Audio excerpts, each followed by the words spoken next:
एक छोटा सा 5 साल का बच्चा रमेश दोस्तों के साथ खेल रहा था।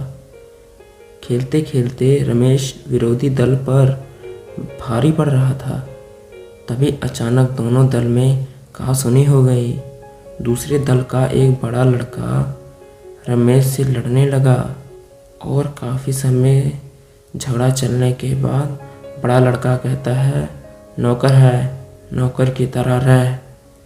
इस पर रमेश कुछ असहज और घबरा जाता है। ये बात उसके दिमाग में गूंजने लगती है। इस शब्द को वो कभी भूल नहीं पाया और सोचता है कि बड़ा होकर बड़ा आदमी बनूंगा।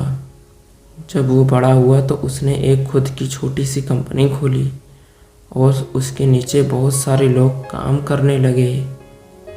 उसकी फैमिली में माँ बाप और बहन सब अच्छे से थे। अब उसकी शादी भी हो चुकी थी। एक दिन जब वो लिफ्ट से उतरा तो देखता है कि एक महिला जो गाड़ी से उतरती है वो सुरक्षा तैनात महिला गार्ड्स को अपशब्द बातें कह रही थी। महिला गार्ड अपनी सफाई देने का प्रयास कर रही है, किंतु इसका प्रभाव धन के नशे में डूबी महिला पर नहीं पड़ रहा है। तभी रमेश की आंख महिला गार्ड के साथ खड़े लड़के पर पड़ती है जो माँ के पीछे डरा सहमा खड़ा था।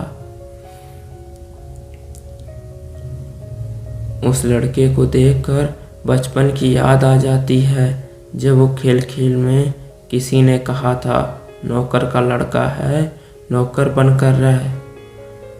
ये बात उसे महसूस करके शर्मिंदगी हुई।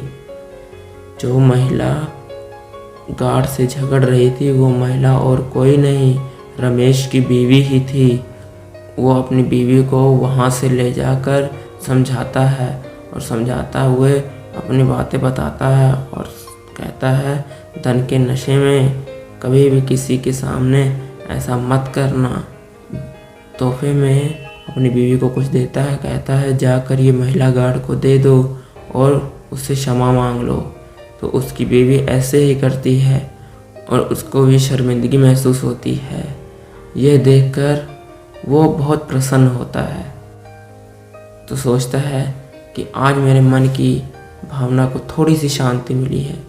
तो दोस्तों, इस छोटी सी कहानी से यह पता चलता है कभी भी अपना बीता हुआ कल नहीं भूलना चाहिए, याद रखना चाहिए और धन के नशे में किसी को बुरा या भला नहीं कहना चाहिए। समय का पता नहीं होता कब किसकी तरफ पलटी मार जाए।